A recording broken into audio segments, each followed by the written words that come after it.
சில சமயங்களில் நாம் நல்ல எண்ணங்களுடன் திட்டங்களை உருவாக்குகிறோம், அவை கடவுளின் விருப்பத்துடன் ஒத்துப்போவதாக நம்புகிறோம், மேலும் அவற்றை ஆர்வத்துடன் தொடர்கிறோம். உதாரணமாக, ஒருவருக்கு உதவுவதற்காக ஒரு பெரிய திட்டத்தை தொடங்கலாம் அல்லது நம் குடும்பத்திற்கு சிறந்த எதிர்காலத்தை கனவு காண்பதற்காக ஒரு முக்கிய முடிவை எடுக்கலாம்.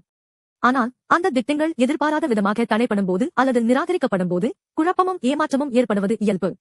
தாவீதும் இதை அனுபவித்தார். 2 சாமுவேல் 7-7 தாவீது கடவுளுக்கு ஒரு ஆலயத்தை கட்ட வேண்டும் என்ற பரிசுத்த ஆசை கொண்டிருந்தார், ஆனால் கடவுள் அவரது திட்டத்தை நிராகரித்தார். ஏன்? கடவுள் தாவீதிடம் கூறினார், நான் வசிக்க ஒரு வீட்டை நீயா எனக்காக கட்டுவாய். இது வெறும் நிராகரிப்பு மட்டுமல்ல, கடவுளின் இறையாண்மையையும் ஆழமான நோக்கத்தையும் வெளிப்படுத்துவதாக இருந்தது. வசிக்க என்பதற்கு பயன்படுத்தப்பட்ட எபிரேய வார்த்தை கடவுளின் இருப்பின் சுதந்திரத்தை குறிக்கிறது.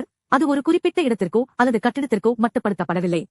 கடவுள் ஒரு கூடாரத்தில் வசித்து இஸ்ரவேலர்களுடன் பயணித்தார். இது அவரது இருப்பு மனித திட்டங்களாலோ அல்லது பௌதிக இடங்களாலோ கட்டுப்படுத்தப்படவில்லை என்பதை காட்டுகிறது. தாவீதின் எண்ணம் நல்லதாக இருந்தது, ஆனால் கடவுளுக்கு ஒரு பெரிய திட்டம் இருந்தது. கடவுளின் நிராகரிப்பு தாவீதுக்கு மற்றும் இன்று நமக்கு ஒரு முக்கியமான பாடத்தை கற்பிக்கிறது.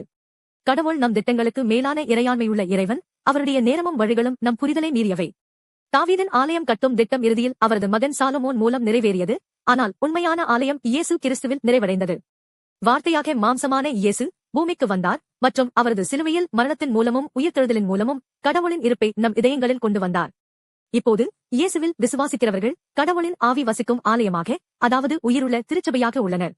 நாம் பெரும்பாலும் கல்லூரி நுழைவுத் தேர்வுகள், வேலை, திருமணம் அல்லது பதவி உயர்வு போன்றவற்றிற்கு திட்டமிடுகிறோம் மற்றும் அவை நிறைவேறாத போது நாம் ஊக்கமிழந்து விடுகிறோம்.